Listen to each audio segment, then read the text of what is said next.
मंदिर परिसरातील छोट्या दुकानदारांचे नगर परिषदेला निवेदन. वारंवार अतिक्रमणाची कारवाईमुळे छोटे दुकानदार त्रस्त. शेगाव नगर परिषदेकडून मंदिर परिसरातील छोट्या दुकानावरती वारंवार अतिक्रमणाची कारवाई करण्यात येत आहे. विदर्भाची पंढरी अशी ओळख मिळवलेल्या श्री संत गजानन महाराज देवस्थानी ते गर्दी होणे हे स्वाभाविकच आहे. परंतु गर्दीच्या नावाखाली छोटे दुकानदार, हातावर विकणारे विक्रेता भाविकांना अडवणूक करून त्रास देतात असे बिनबुडाचे आरोप करून छोट्या दुकानदारांवरती अतिक्रमणाची कारवाई करणे कितपत योग्य?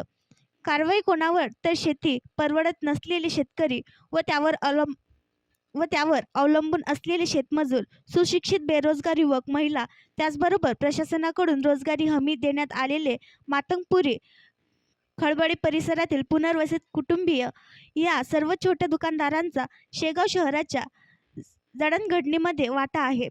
हे सर्व छोटे दुकानदार नगर परिषदेचे कर देत आहेत. शेतीची दयनीय अवस्था व शहरात MIDC पॉवर प्लांटसारखे मोठे प्रकल्प उद्योग नसल्याने शहरातील नागरिकांना हाताला काम नाही.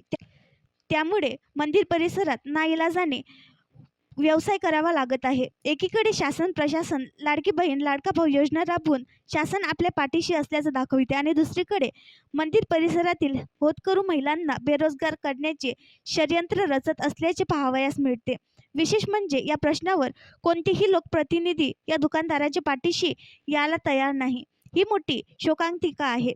आम्ही छोटे दुकानदार शहराचे नागरिक नाही का, असाही सूर या दुकानदारांकडून निघत आहे. छोट्या दुकानदारांना न्यायाची अपेक्षा आहे.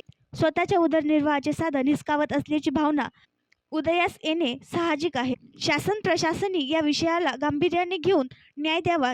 छोटे दुकानदार ही अपेक्षा बाळगून आहेत. अशा तऱ्हेचं निवेदन गोपाल तायडे यांच्या नेतृत्वात छोट्या त्या दुकानदारांनी नगर परिषदेला दिले. आणखी नवीन व्हिडिओ पाहण्यासाठी आमच्या देशमुख एक्सप्रेस न्यूज चॅनलला सबस्क्राईब करा, लाईक करा आणि शेअर करा.